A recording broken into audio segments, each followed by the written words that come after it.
Alright, hello, this video is for Haley. Haley, it's Miss Kelly. I wish we could be together today, but since we can, I hope you're enjoying your time at home, getting to hang out with your family and get some work done. So we're going to go through all 4 of your booklets. Few of them are very similar to each other, so we're not going to spend a whole lot of time on them, but I am going to go through and give you at least 4 to 5 examples in each book. And then hopefully give you some strategies too, so that when you're working at home, you'll know what you're doing. Okay, so remember, if you get stuck at any point, or if you want to write anything down, you can always pause this video and do that, and then come back to it where you left off. Okay, so we're going to start on your book 02.045, comparing and ordering fractions. All right, so I was trying to remember, but I think we did this a little bit in our last class together. So not totally new to us here, but let's just review some of the things that we've learned with this. So we can use this fraction strips chart when comparing fractions. So remember the fraction strips that I gave you at SAM. This is the same thing, it's just in a chart, okay? So let's remember that our denominator is the bottom number of a fraction and our numerator is the top number of a fraction, all right? So the numerator of a fraction is the number of equal parts. So like 1/5, that would be 1 out of 5 equal parts. If I put another one with it, 2/5, that would be 2 out of 5 equal parts, okay? And I wrote this down too. So let's remember, as the numerator of the fraction gets bigger, but the denominator stays the same, your fraction gets bigger, okay? Remember, numerator is on top, denominator is on the bottom. And the denominator of the fraction tells us how many parts a whole is cut into. So like this one I just showed you is out of 5 parts altogether, okay? The whole would be 5 out of 5. So as the denominator gets bigger, the fraction gets smaller. So I wrote this down. If you want, you can snap a picture of this real quick. Let's make sure we get the whole thing in there. So I wrote, let me get this where you can see it. When the denominator is the same, the bigger numerator is the bigger fraction, okay? So if the denominator's the same, let me give you an example. Like,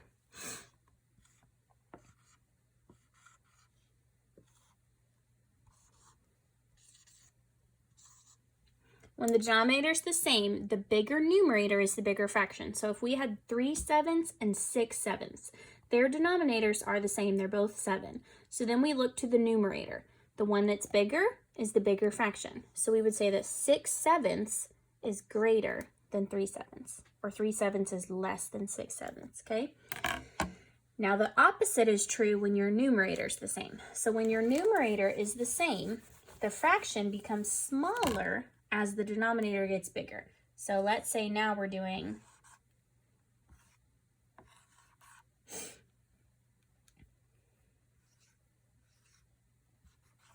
2/8 and 2/5, okay? So the numerator's the same. When the numerator's the same, the fraction becomes smaller as the denominator gets bigger. So we're looking at 2/8 like, oh, I bet that one's bigger.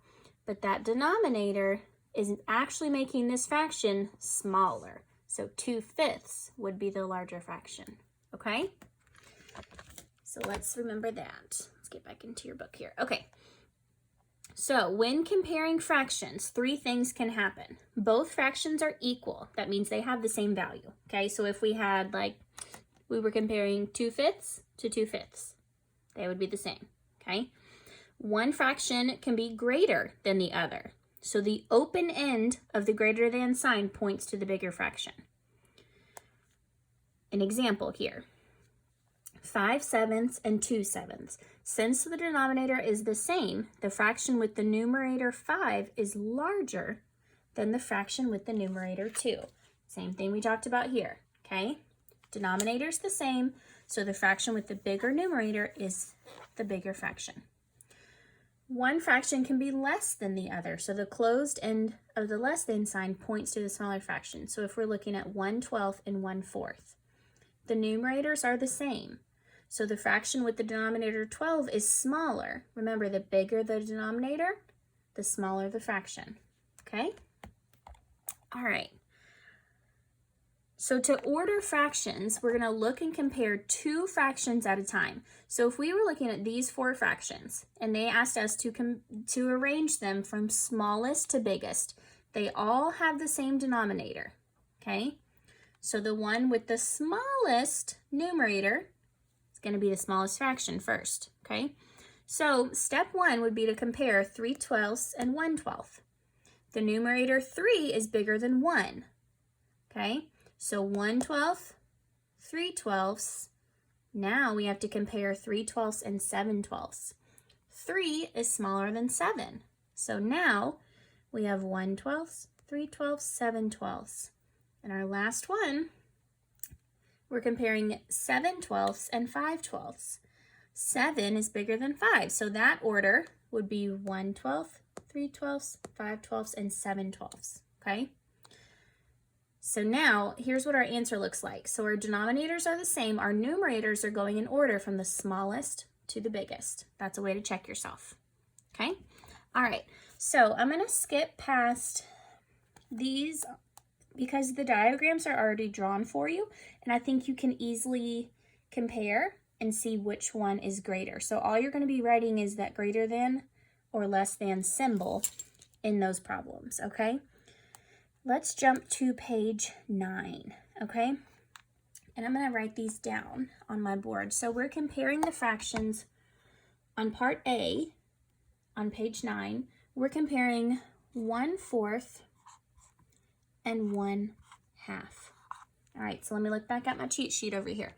When the numerator is the same, the fraction becomes smaller as the denominator gets bigger, okay?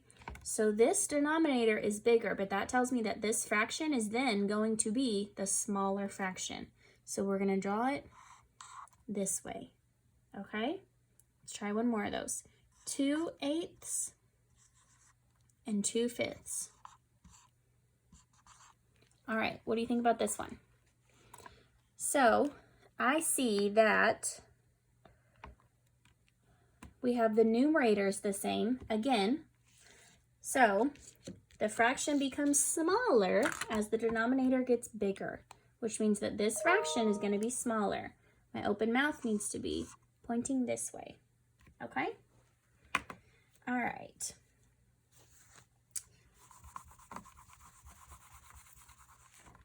One more on that one. We'll do part C, which is 3/3, 2/2. So what do you think we'd have here?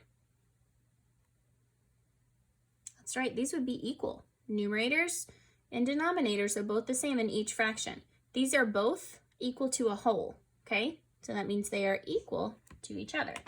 So you'll do D and E on your own. Page 10 and 11, you're comparing fractions again, page 12. Let's go ahead and just do 1 on page 13. And then I think the rest you can kind of do on your own.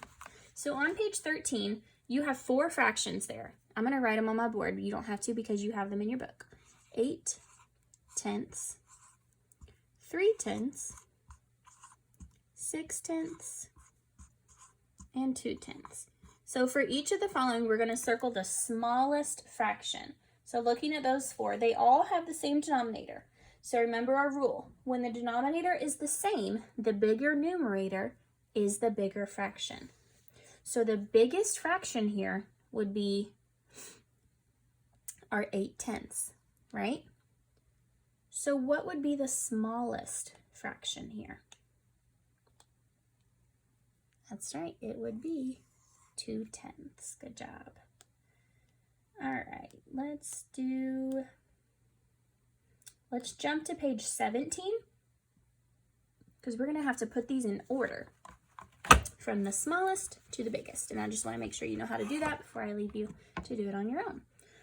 So number 12 on page 17, arrange the following fractions from the smallest to the biggest. So part A, we have 3/5 1/5, 5/5, and 2/5. All right, so my answer, I know that all of these are in fifths, right? So what's our rule? When the denominator is the same, the bigger numerator is the bigger fraction.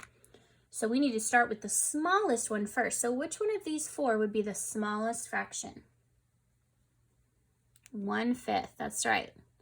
And then next we would have 2/5.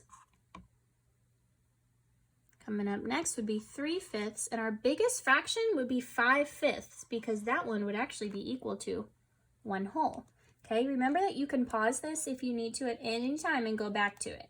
Okay, we've pretty much gone through everything in this booklet, so I'm going to go ahead and pause us here and we'll move on to your next book.